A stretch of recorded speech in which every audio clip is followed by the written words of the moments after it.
Welcome to the Unstuck Church podcast, where each week we're exploring what it means to be an unstuck church. One of the key roles that an executive pastor can't delegate is the responsibility of leading the staff day to day.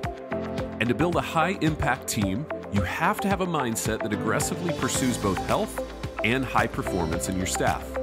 On this week's podcast, Tony and Amy continue our series on sharpening your executive leadership skills with a conversation on the third key role that an executive pastor can't delegate. If you're new to the Unstuck Church podcast, before you listen, stop and go to the unstuckgroup.com/podcast and subscribe to get the episode show notes. When you do, you'll get resources to support each week's episode, including our leader conversation guide. Again, that's the unstuckgroup.com/podcast to subscribe. Now, before we get into this week's conversation, here's Tony. PlainJoe, a Storyland Studio, partners with churches, nonprofits, faith-based organizations, and educational environments to create unforgettable strategic, digital, and spatial stories that lift the spirit. Through architecture, branding, interior design, website development, themed environments, and more, PlainJoe champions churches as sacred storytellers and collaborates with a wide range of world-changing people and organizations. To learn more about working with PlainJoe's team of down-to-earth specialists, architects, strategists, artists, and problem solvers, visit plainjoestudios.com/getunstuck.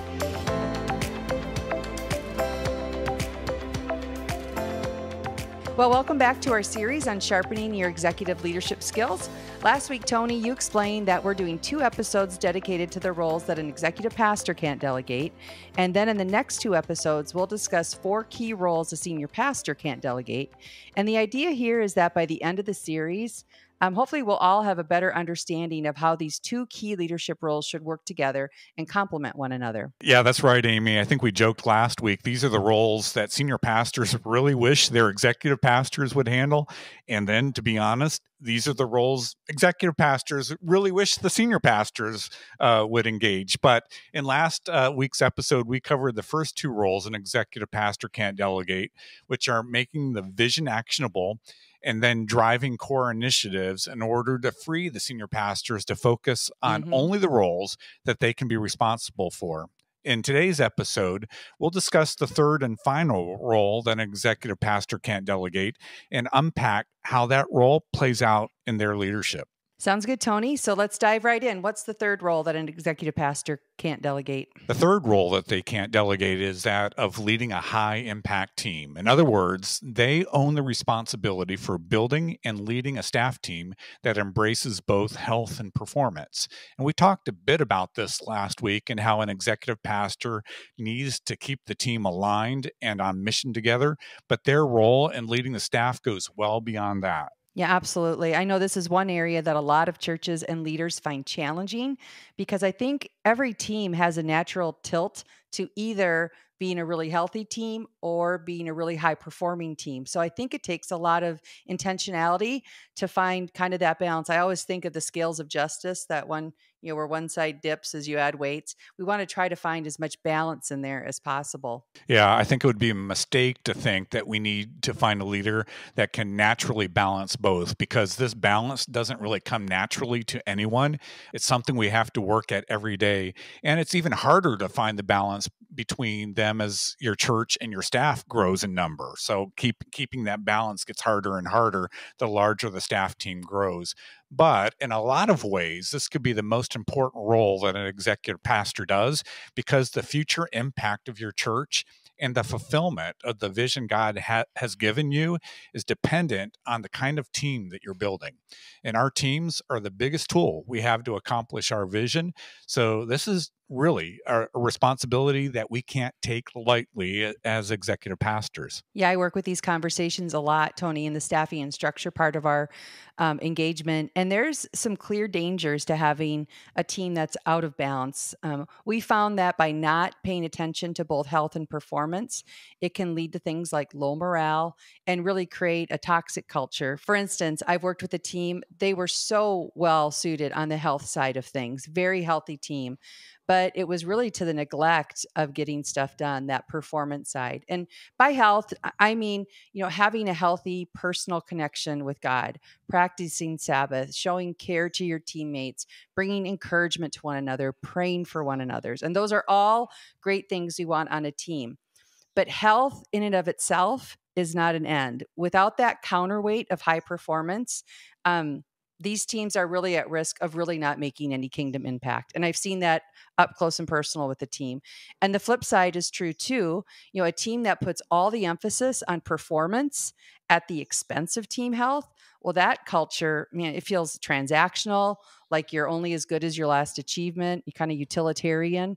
And often this leads to an unintentional culture of fear, I think. And of course, when high performance is not counterbalanced with health, you've got a lot of people doing organizational ministry, but really it's to the loss and the cooling off of their own personal faith and walk with God. And we've seen that, right? With burnout and people being disenfranchised with being on a ministry team. So that balance is definitely a key. That's right, Amy. And hopefully there aren't too many listeners hearing that and thinking, uh-oh, that sounds a little bit like my team. In fact, I'm guessing none of our listeners are sensing that, because we have, the high capacity, great executive pastors. They are the only ones listening to our podcast. So I'll assume the executive pastors that are listening today are finding a great balance in these areas, and their teams actually look more like these indicators of health and high performance. There's an authenticity that exists in the culture. People sense that they are cared for personally, and they are intentionally caring for one another. Another example, the team is spiritually vibrant. And so we're not having to really push each other when it comes to spiritual formation and the steps we are taking spiritually, because everybody's engaging spiritual next steps. The team has a sense of alignment. In other words, there's clarity around vision, there's clarity around priorities, and everybody understands the win for their role and the wins that the ministry is trying to accomplish. And then another example, there's accountability around performance. And going back to those goals and priorities that have been established, we are making sure that we're actually delivering on those goals.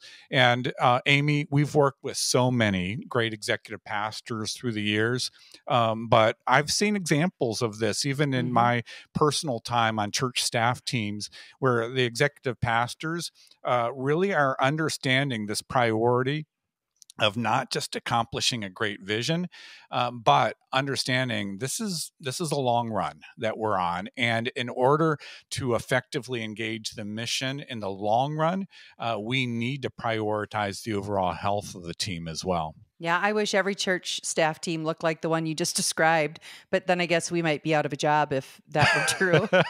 And then we could talk for a long time about the how behind building a healthy and high-performing team. In fact, we actually did a half-day masterclass on that exact topic. I think it was back in 2021. But for today, maybe we could just take a little bit of time to get to the how and offer some practical takeaways for leaders who are listening, with the disclaimer that we can't get to it all in our conversation today. Absolutely. So first, I'll speak to you, the leader who's listening, because I believe the biggest impact of your leadership will be through how you model this concept to your team.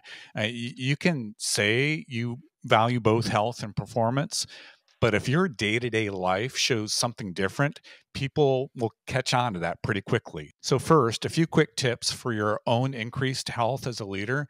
You need to stay connected to Jesus. Keep the main thing the main thing. You also need to become a student of your soul. Be willing to look inwards and invite others to help you do that. And then pay attention to your personal rhythms. Does your calendar reflect what you say you value? And again, if you're not modeling that, people will pick up on that quickly, and they will start to kind of reflect how you operate. And so if you're not healthy, if you're not practicing good personal rhythms in your life, the rest of your team will begin to mimic that. And then a few more tips for increasing your performance as a leader. First, Give the gift of clarity. You need to define the wins and priorities for your team clearly, and you need to do this often. And your team is looking for this. They want somebody to provide that clarity. You also need to focus on what only you can do. I mean, that's the whole point of this series. In order for you to focus on these roles that you cannot delegate, that means you're going to have to empower others to maybe take on some of the responsibilities you're still carrying today. And then you need to own your team's culture. You need to own your team's DNA, but because you can be a really healthy team that performs well for a season, but not for the long run. Those are great tips for the performance side of things. From the health side, Tony, I would add, just from my seat in working with teams, just start having honest conversations about any issues you're experiencing. Stop avoiding difficult conversations. I often share an exercise with the Joe Harry window. You know, all of us, when I'm meeting with churches, we all have blind spots. And I think when we when we recognize other people have blind spots, we're rightly motivated to give them feedback, because it's not about punishing them. It's about, you're their manager, you're their leader. It's your job to help reduce people's blind spots on the team. So stop avoiding difficult conversations. And alongside that, develop better conflict management skills. We know how we should handle conflict. Matthew 18, we're all striving for that. That's really a character issue, but we're also so human. And so just providing training and modeling it, from the executive pastor seat is really important. I also think keep short accounts with your team. That was always a Lance Witt line when we would work with teams. Just short accounts, short things up. Don't let them grow. Don't let them fester. And then lastly, also from Lance, teach your team how to work really hard and then how to unplug really hard. Those things, that long run that you were talking about, Tony, if we want to be in it for the long haul, we have to work hard and we have to rest hard. That's good, Amy. And what it really comes down to is asking yourself, what are the characteristics of my perfect team member? And then asking yourself, am I modeling that for my team? I mean, that's what it means for the executive pastor to really own this area.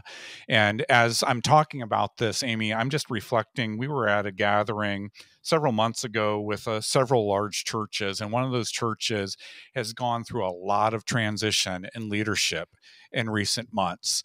And they have successfully really elevated some key people in their teams into significant leadership responsibilities.